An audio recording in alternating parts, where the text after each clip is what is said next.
It's too close. Too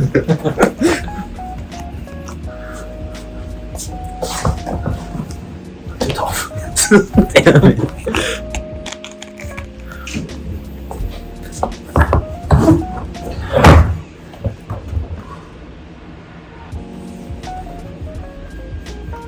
It's actually hot. How did you get into video games? Well, so in kindergarten, I had this laptop, Yeah. and I went on Facebook, and I started playing the free games on there. This was in kindergarten, so that's when I first started playing first-person shooters. Dude, In kindergarten. Serious? That's good for you. It probably is. But I also played this one game that was like Clash of Clans, but it was before Clash of Clans came out. Clash of Clans. Clash of Clans came out 2013. We were playing Yeah. China. Yeah, but this was before 2013. There was a game like Clash of Clans, like exactly like I forget exactly what it's called. I feel like it was like Monsterville or something like that. I think yeah. I think something like that too. Yeah, it's funny that you brought up first-person shooters. Like I haven't played it until Valorant came out in like 2018. It's crazy. I just never got into it. Like even when I had Overwatch, I only played like Lucio exclusively. Me too. Yeah, no. It's just, as a kid, like I didn't get like as much attraction towards first-person shooters, and which kind of correlates to how shit I am at the. I try to pick up Valorant, I try to pick up Overwatch. It's tough, man. For someone with that experience, like I grew up on League of Legends, peaking at like a bronze after hundreds of hours. But like I really hope that I kind of like invested more time as a kid into first-person shooters. I think it would make me a better person today with better friends and get some video. I kind of disagree. Coming from I think a viewpoint where you kind of wish you were at, playing first-person shooters pretty much my entire life, I can confirm that I don't think it necessarily makes you a better person. Maybe it helps you with teamwork and being able to talk to people you don't know and cooperate as a team regardless. However, it's also pretty deteriorating when you become the sole reason why you lost the fight, or at least that's what everyone says. So, at times, I guess so. It's pretty cool. But other times, it's not the most amazing. And also, I wouldn't say it's the most attractive thing in the world. It's gonna be our speaking aid. So, I think first-person shooters, aside from teamwork, it's like it really puts you into an environment where you become the player in the game. And I think I kind of really miss it's like Minecraft, for example. Like you really are submerged. Everyone gets nostalgia. I think part of it is contributed to like sort of that like childishness in Minecraft, and just the music, sort of the way the game is structured. But I think a big part of it is having that first-person view, having that sort of like main character syndrome where you think you're Steve, and I fucking loved Steve. Like, yeah, I don't know. I just I kind of miss that nowadays. I don't think I can like sort of fit into that imagination, like have that imagination to become the character in the game. Like I played Elden Ring recently, for example. People say that's like one of the best new video games of this year. I just felt like I think as I grow older, I feel like my imagination is sort of lacking in some places, and I wish that I kind of have that childish youth back in me. I really hope that creativity-wise, like I think I'm kind of push myself and kind of squeeze myself, like like the last bit of like toothpaste every day, trying to produce art, trying to produce love and just life and all that stuff. But like as a kid, like it's just endless, pouring, overflowing in my head, and I just kind of miss that. Off to you.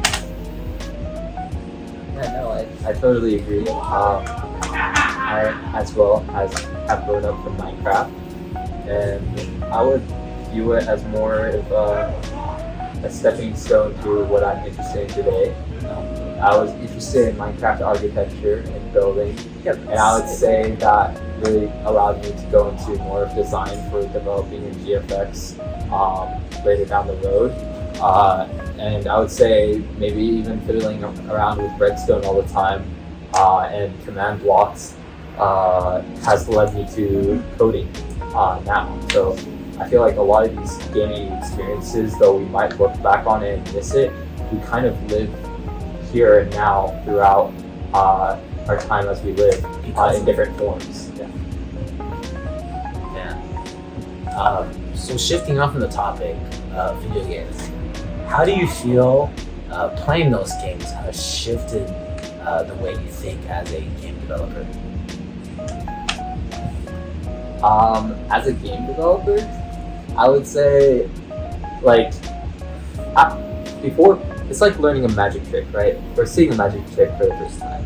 When you first see it, it's like the most amazing thing. It's magical, and hence why it's a magic trick. It's really kind of like this, almost like experience of being a kid or youth, seeing something for the first time and being in disbelief.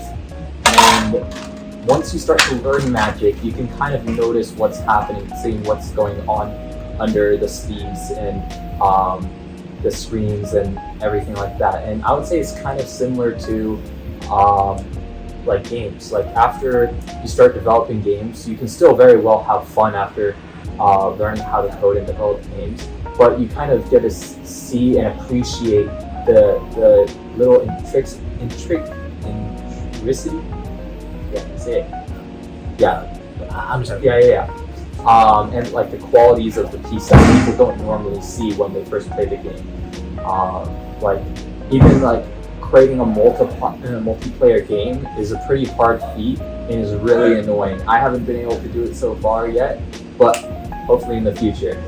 Yeah, but it's just super hard work and takes a lot of dedication that people take for granted when they look at a game that's $60 for a CD and they're like, what the heck, right? Right, yeah. But these developers, they work hard. They work very, very hard. And it's like people always try and find the ways to like crack games and stuff, but I just feel like that's so disrespectful to the developers that work so hard to develop these games and are like indie devs that don't get, a huge pay or anything like that. And they're working for something that they personally do enjoy, and people are just going out and not really respecting that sometimes, which I feel great sadness for. However, I think we're moving into greater places with that. Yeah, like similar to games, I think just the artists nowadays, like a big thing I want to talk about is artificial intelligence. I think I myself, for one, is not extremely knowledgeable in the subject, but I just understand that it is a big topic going forwards. People in our generation, people in the fallen generation, it's going to be a problem for creative thinkers like Nick and I to to solve in the future. I think it could be used as a great tool, for example, to come up with new ideas, not new ideas, to fabricate ideas from combining knowledge of past history, from past sort of data and algorithms of sort of examples of the way people did things. For example, like just in art specifically, illustration's been taken over by these programmed software, and it's mind-blowing because people always thought that art's gonna be the last one to go. Art is art can be replaced. Art's human.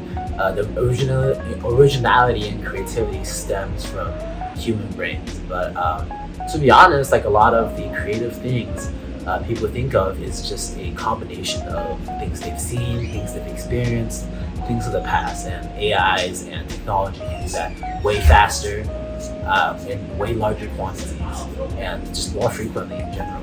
So I think that going forward, like it's definitely a great tool to help artists and designers to create. But I think the point in artists is sort of that connection with their customers. For example, as a human, we can understand another person's need better than an AI ever could. Knock on wood. But like I think human to human, I think they're just that, like, I think special quality. I know it sounds cheesy, but I don't think there's another word to put it as. For example, like people have made clothes throughout the century for like so many years, right? Now that machine clothes making is so simple, not simple, it's so easy to produce compared to like the hours put into hand weaving it, but people will still rather buy something handmade, like for example on vacation or like traveling to a different country. Like people like the authenticity of human-made things, and that also comes with sort of following the process of making it, seeing how it is made by another human's hand. I think that is like what is really important in the future. It's also something that inspires me to make videos today. Like I think sort of from my audience is seeing the way I crafted these art pieces or just these videos in general. They get to know me as a person, and rather than buying the artwork for the artwork itself, they kind of want to not buy, like the artwork for artwork itself. They kind of like it because of its correlation to almost seeing me on camera, seeing my life on camera, seeing the way that I don't know, the way the artist relates to the customers. So I think that's a big thing, and I really want to explore that in the future, especially AI. Like we all need to hop on it fast, right? For sure. Yeah. And one more thing, I would just say, like, oftentimes it's not always the end result that matters, but really the journey that gets you there, the process that you take to reach the end result. And everybody sees the end result thinking like, wow, that's crazy, but underneath the surface, there's been a lot of work that goes into either whether it's painting or working for something that you love. There's a lot of work that goes on behind that. And I would say it might be slightly similar with artificial intelligence, though it's not necessarily the person that creates these artificial intelligent works or pieces by just putting a few keywords and having it generate, but rather the developer themselves that developed it. I think in that sense is almost an art piece in itself, with every line of code. Yeah, dude. It's getting a little late. Thank you, Nick, for joining our first episode of podcast that I decided to just sit down as I was walking to my room to do. Funny how inspiration strikes sometimes. But thank you for tuning in to this episode of our podcast. I'll see you after hours too. Go to sleep. Oh, sorry. All right. Good night. Yo, hey, follow for extra content, please.